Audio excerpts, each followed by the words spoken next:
এই বিশ্ববিদ্যালয়ের vice chancellor একটা উদ্দেশ্য সাধনের জন্য সরকারের কিছু মানুষের সাথে যোগসূত্র হয়ে তিনি হাত পা বেঁধে একটা একচেটিয়া নির্বাচন করার প্রচেষ্টা তিনি করেছেন, যাতে একচেটিয়া একটা ফলাফল তৈরি করা যায়।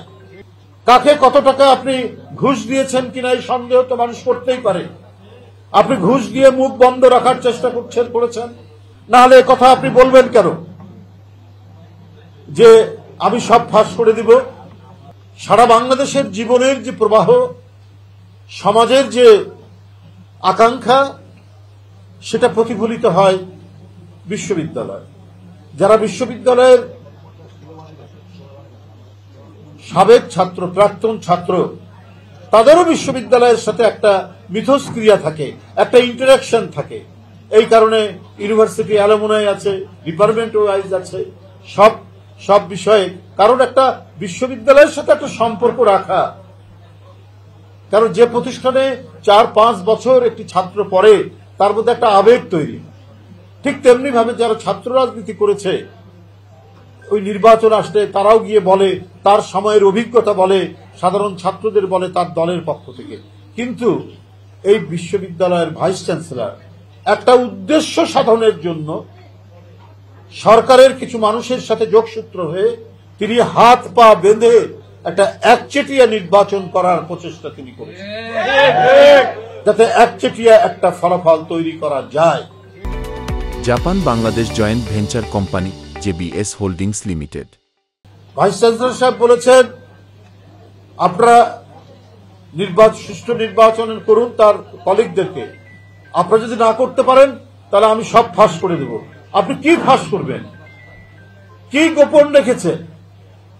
একটা নির্বাচনে তো সবকিছু উন্মুক্ত থাকতে হবে। কাকে কত টাকা আপনি ঘুষ দিয়েছেন কিনা এই সন্দেহ তো মানুষ করতেই পারে।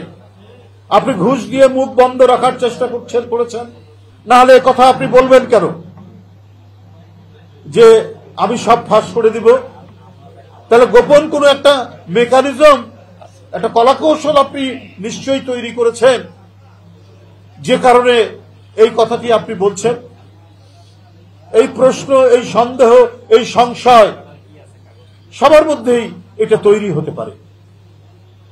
বিশ্ববিদ্যালয়ের ব্যালট পেপার ছাপানো হবে, ব্যালট বই ছাপানো হবে, সেটা একটি ব্যক্তি প্রতিষ্ঠানকে কেন? জাহাঙ্গীরনগর বিশ্ববিদ্যালয় তাই সেখানে শিক্ষকরা পর্যন্ত বর্জন করেছেন অনিয়ম দেখে। ব্যালট বই ছাপানো হবে, সেটা ছাপাবে সরকারি কোনো প্রেস, বিজি প্রেস হতে পারে অথবা অন্য কোনো প্রেস। সেই ব্যালট পেপারের মধ্যে কোনো নাম্বার নেই।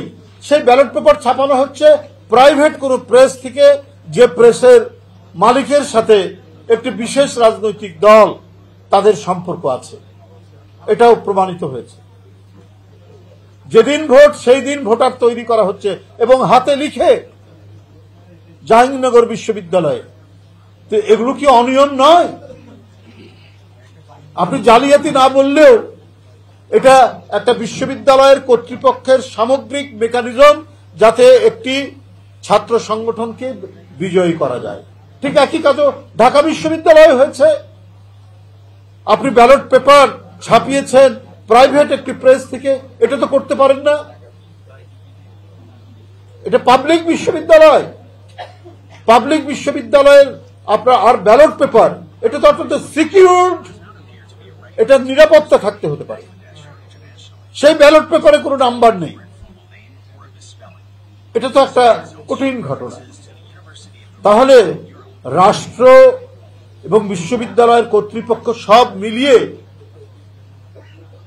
কোনো একটা গভীর নীলনকশা তৈরি হচ্ছে কিনা, যে টার্গেট করে যেখানে জাতীয়তাবাদী শক্তিকে উঠতে, আমরা আওয়ামী লীগকে তাড়িয়েছি, এখন এদেরকে ঘায়েল করতে হবে, এই একটা কোনো মাস্টার প্ল্যান করা হয়েছে কিনা সেটা আজকে মানুষকে ভাবিয়ে তুলেছে। তবে আমি এইটুকু বলতে চাই, যে শক্তিগুলোর উত্থান আমরা দেখছি সেটা দেশের গণতন্ত্রের জন্যও বিপজ্জনক, গণতন্ত্রের চর্চার জন্য বিপজ্জনক, এবং আমাদের যে মানে মানুষের যে ধর্মীয় চেতনা, এটার জন্য বিপজ্জনক। এখানে মানুষ 5 ওয়াক্ত নামাজ পড়ে, আবার সে টেলিভিশনে নাটকও দেখে, গানও শোনে, নজরুল গীতি, রবীন্দ্রসঙ্গীত। কিন্তু আপনি যখন একপাক্ষিক করে ফেলবেন, একপাক্ষিক করে ফেললে সমাজ একটা ফ্যাসিবাদের আরেকটা নতুন ধরনের ফ্যাসিবাদের রূপ নেবে। ফ্যাসিবাদের চূড়ান্ত স্টেজ হচ্ছে উগ্র সাম্প্রদায়িকতা এবং উগ্র ধর্মীয় রাজনীতি, এবং এইটা আসলে পরে আরো সর্বনাশ। মেয়েরা কিভাবে চলবে, সেটা মেয়েদের অধিকারটা কেড়ে নেওয়া হবে, নিশ্চিত থাকবে না। ভাই, আমরা যারা বড় হয়েছি, আমাদেরকে ধর্মীয় চর্চা, এই নামাজ পড়, আমাদের বাপের চাইতে মারা বেশি বলে, মারাই ছেলে মেয়েদেরকে ধর্মীয় শিক্ষাটা দেয়। কিন্তু তাদের যে অধিকার,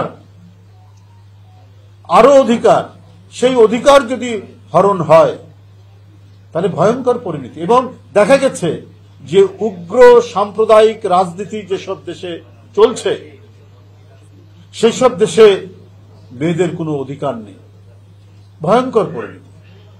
যে ছাত্র সংগঠনটি বলা হচ্ছে